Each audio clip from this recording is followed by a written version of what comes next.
Hi welcome back to my YouTube channel Gautamini entertainments. అందరికీ నమస్కారము. నేను మీ గౌతమి. మ్యారేజ్ తర్వాత మా ఫ్యామిలీతో కలిసి ఫస్ట్ వెళ్ళిన టెంపుల్ అన్నమాట ఇది. మేము వచ్చేసి ఇప్పుడు నల్లమల్ల కొండల్లో ఉన్న కొలంబార్తి టెంపుల్కి అయితే స్టార్ట్ అయిపోయాము. ఈ టెంపుల్కి రావడానికి ఒకసారి రోడ్డు మార్గం చూసుకుందాం. ముందుగా కర్నూలు జిల్లాకి రావాలి. కర్నూలు జిల్లాలోని ఆత్మకూరు మున్సిపాలిటీకి చేరుకోవాలి. ఆత్మకూరు నుండి కొత్తపల్లి మండల కేంద్రంగా శివాపురం గ్రామంకి చేరుకోవాలి. ఈ శివాపురం గ్రామం నుండి జస్ట్ ఒక 5 కిలోమీటర్స్ జర్నీ చేస్తే చాలు మనకి టెంపుల్ అనేది కనిపిస్తుంది. మేమైతే శివాపురం నుంచి స్టార్ట్ అయ్యాము. ఎందుకంటే ముందు రోజే మా బాబాయ్ వాళ్ళ ఇంటికి వచ్చామన్నమాట. కొత్తగా పెళ్ళైనప్పుడు ఇంటికి పిలుస్తూ ఉంటారు కదా, లంచ్కి డిన్నర్కి అలా. సో అందుకోసమే మేమైతే ముందు రోజే మా బాబాయ్ వాళ్ళ ఇంటికి అయితే వచ్చేసాము. మేమైతే కొంచెం ఎర్లీగానే స్టార్ట్ అయిదాము అనుకున్నాము. బట్ మీకు తెలిసిందే కదా, తొందరగా స్టార్ట్ అయిదాము అని అనుకున్నప్పుడే లేట్ అవుతూ ఉంటుంది. ఇంకా మేమైతే బ్రేక్ఫాస్ట్ చేసి స్టార్ట్ అయిపోయాము. ఇప్పుడు ఎవరెవరం వెళ్తున్నాము అంటే టెంపుల్కి మా అత్త మామ, నేను మా ఆయన, అలాగే మా బాబాయ్ పిన్ని వాళ్ళ పిల్లలు, మా అన్న వదిన అందరం కలిసి అయితే ఫస్ట్ మేము కొలంబార్తి టెంపుల్కి అయితే స్టార్ట్ అయిపోయాము. ఆ రోడ్ క్లైమేట్ చాలా బాగుంది. చుట్టూ పచ్చని చెట్లు, చల్లటి వాతావరణం, అలాగే మధ్యలో చినుకులు కూడా స్టార్ట్ అయినాయి అనమాట. ఇంకా మొత్తానికి ఒక 5 కిలోమీటర్స్ జర్నీ చేసేసి మేమైతే కొలంబార్తి టెంపుల్కి అయితే వచ్చేసాము. అలా వాతావరణంలో చేంజెస్ జరిగాయి అనమాట. ఇంకా టెంపుల్ దగ్గరికి వచ్చే లోపల ఎండ కూడా స్టార్ట్ అయిపోయింది. ఇంకా మేమైతే కార్ అయితే ఇక్కడ పార్క్ చేస్తున్నాము. కార్ పార్క్ చేసి మొత్తానికి సరస్వతి మాతను దర్శించుకోవడానికైతే అందరం రెడీగా ఉన్నాము. ముందుగా మేమైతే కొలం దగ్గరకు అయితే వచ్చేసాము. చూడ్డానికి వాటర్ అలా కనిపిస్తున్నాయి కానీ వాటర్ చాలా స్వచ్ఛంగా ఉన్నాయి, అలాగే చాలా చల్లగా కూడా ఉన్నాయి. అసలు మేమైతే చాలా హ్యాపీగా ఫీల్ అయ్యాము. ఎందుకంటే ఫస్టే మేము ఒక నదీ తీరంలో ఉన్న టెంపుల్కి విజిట్ చేయడము మాకు చాలా హ్యాపీనెస్ని కలిగించింది. మా జీవితంలో మేము ఇద్దరం కలిసి వచ్చిన ఫస్ట్ టెంపుల్ కదా, సో చాలా మెమరబుల్ అనమాట ఈ టెంపుల్ విజిటింగ్ అనేది. ఈ టెంపుల్ విశిష్టత, అలాగే ఈ టెంపుల్కి కొలంబార్తి అని పేరు ఎలా వచ్చింది అనేది ఇప్పుడు తెలుసుకుందాము. దేశంలో ఉన్న అతి పురాతన ఆలయాల్లో ఇది కూడా ఒకటి. నల్లమల్ల అడవుల్లో ఎత్తైన కొండల మధ్యలో చారుగోషి నది ఒడ్డున ఈ అమ్మవారు వెలిసింది. ఇప్పుడు మేము వెళ్తున్నాం కదా, ఆ నది పేరు వచ్చేసి చారుగోషి. సరస్వతీదేవి యొక్క ద్వాదశ నామ స్తోత్రాలలో మొదటి నామము అయిన శ్రీ భారతి పేరుతో వెలిసిన క్షేత్రమే కొలను భారతి.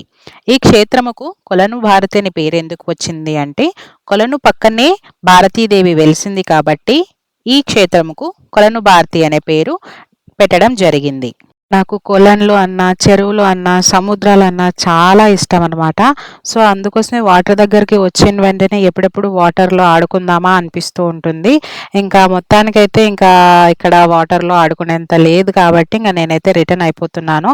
మా ఆయన కాసేపు వాటర్తో ఆడుకున్నాడు, అందరి మీద వాటర్ జల్లుతూ కాసేపు అలా ఎంజాయ్ చేశాడు. ఇంకా అక్కడి నుంచి అయితే మేము డైరెక్ట్గా టెంపుల్ దగ్గరికి అయితే వెళ్ళిపోతున్నాము. ఇప్పుడు ఇక్కడికి రాగానే నేను ఇంకొకటి హ్యాపీగా ఫీల్ అయిన విషయం ఏంటి అంటే, మా వీడియో వచ్చేసి మా మామగారు తీస్తున్నారనమాట. సో ఆ విషయం నాకు చాలా హ్యాపీనెస్ని కలిగించింది అనమాట. మా ఇద్దరికి మా మామ వీడియో తీయడము. మొత్తానికి చారుగోషి నది దగ్గర నుంచి అమ్మవారి టెంపుల్ దగ్గరికి అయితే వచ్చేసాము. వచ్చి ఇక్కడ వెయిట్ చేస్తున్నాం, ఎందుకంటే లోపల భక్తులు ఉన్నారు. వాళ్ళు బయటికి రాగానే మేము దర్శించుకోవడానికైతే లోపలికి వెళ్ళిపోతాం. ఇంకా సరస్వతీదేవి సకల విద్యా స్వరూపిణి. సరస్వతీదేవి కొలువై ఉన్న ఆలయాలు దేశంలో చాలా తక్కువగా ఉన్నాయని చెప్పుకోవచ్చు. అలా తక్కువగా ఉన్న ఆలయాల్లో ఈ కొలంబార్తి క్షేత్రం అనేది చాలా ప్రత్యేకమైనది.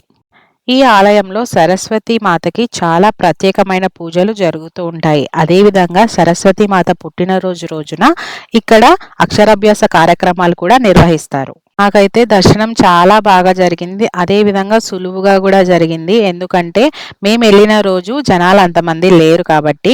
మామూలుగా అయితే ప్రత్యేకమైన రోజులు ఉంటాయి కదా, అప్పుడు జనాలు అయితే చాలామంది ఉంటారు. కొంచెం దర్శనం చేసుకోవడానికి చాలా కష్టంగా కూడా ఉంటుంది. అదేవిధంగా ఇక్కడ ఉన్న పంతులు గారు కూడా మా మామయ్య ఫ్రెండ్ అనమాట. సో ఆయన వచ్చేసి పిల్లలకి పలకలను ఇచ్చారనమాట.